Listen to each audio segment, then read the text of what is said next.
There's a lot of space to accommodate a lot of people, yeah, so we're going to use it. President Trump planning to expand Guantanamo Bay to hold up to 30,000 illegal immigrants. This as the first flight of detained migrants landed there yesterday. A senior defense official tells Fox the military jet had 10 migrants on board, and ICE agents are assigned to guard them at the detention facility. Senate Republican Conference Chair Tom Cotton with reaction coming up. Meantime, Texas is reporting that daily encounters at the border are dropping sharply. Brooke Taylor has the new numbers from Dallas. Hi, Brooke.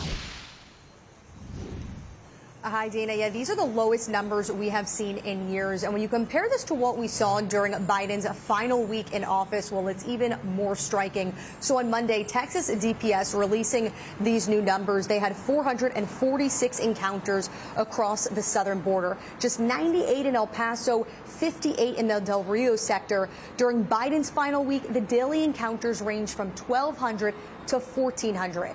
Well, this decline comes as the first group of Mexican National Guard troops arrived at the border here. Mexico's president has pledged to send a total of 10,000 troops, all in exchange for delaying tariffs.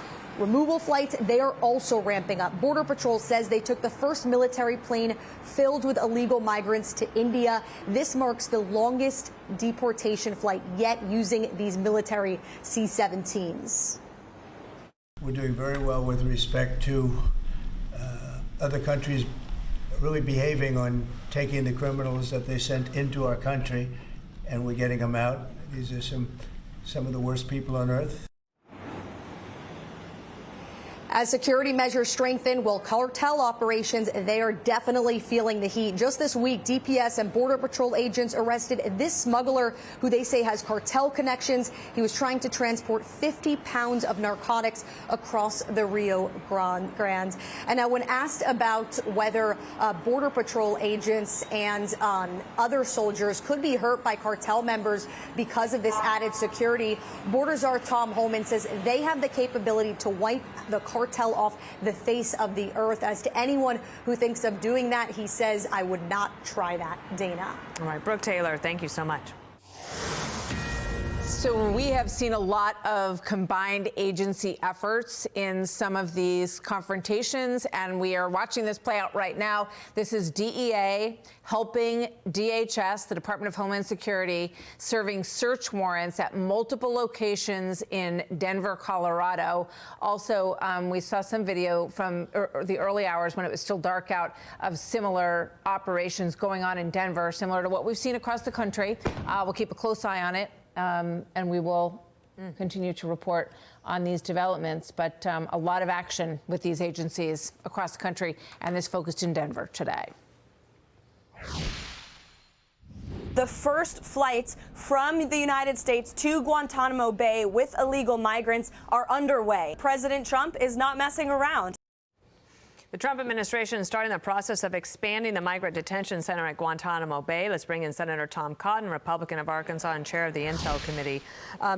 This is President Trump on Guantanamo and why he's using it. Watch.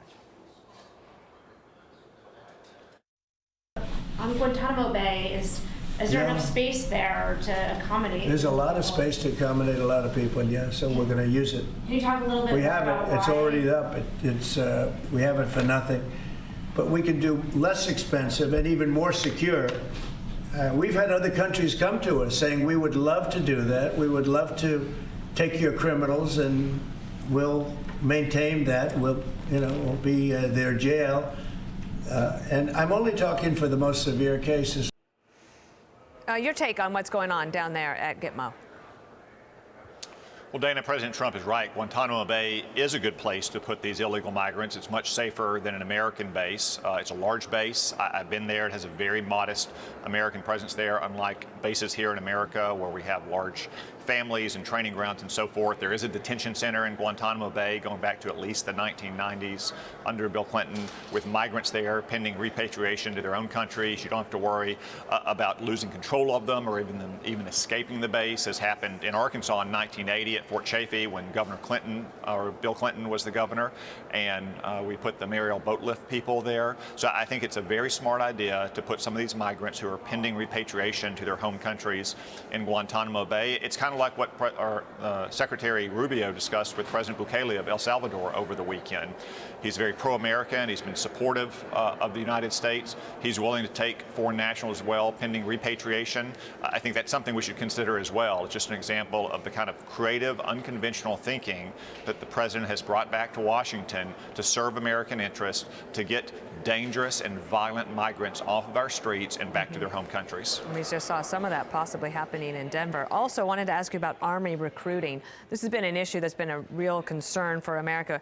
The Post from the U.S. Army said that they've had their most productive December in 15 years by enlisting 346 soldiers daily into the world's greatest army. Our recruiters have one of the toughest jobs, inspiring the next generation to serve. Congratulations and keep up the great work. What do you put that down to? Well, Dana, I don't think it's rocket science. It's the Trump effect. You had some number of young men and women who didn't want to join the Army over the last 4 years under Joe Biden and Christine Wormuth, the former Secretary of the Army, when they thought it was more focused on wokeness and DEI and climate change. That's not why young men and women join our military. They do it because they love the country, they want to serve in uniform, they want to serve a cause greater than themselves, next to battle buddies who are going to be friends for a lifetime.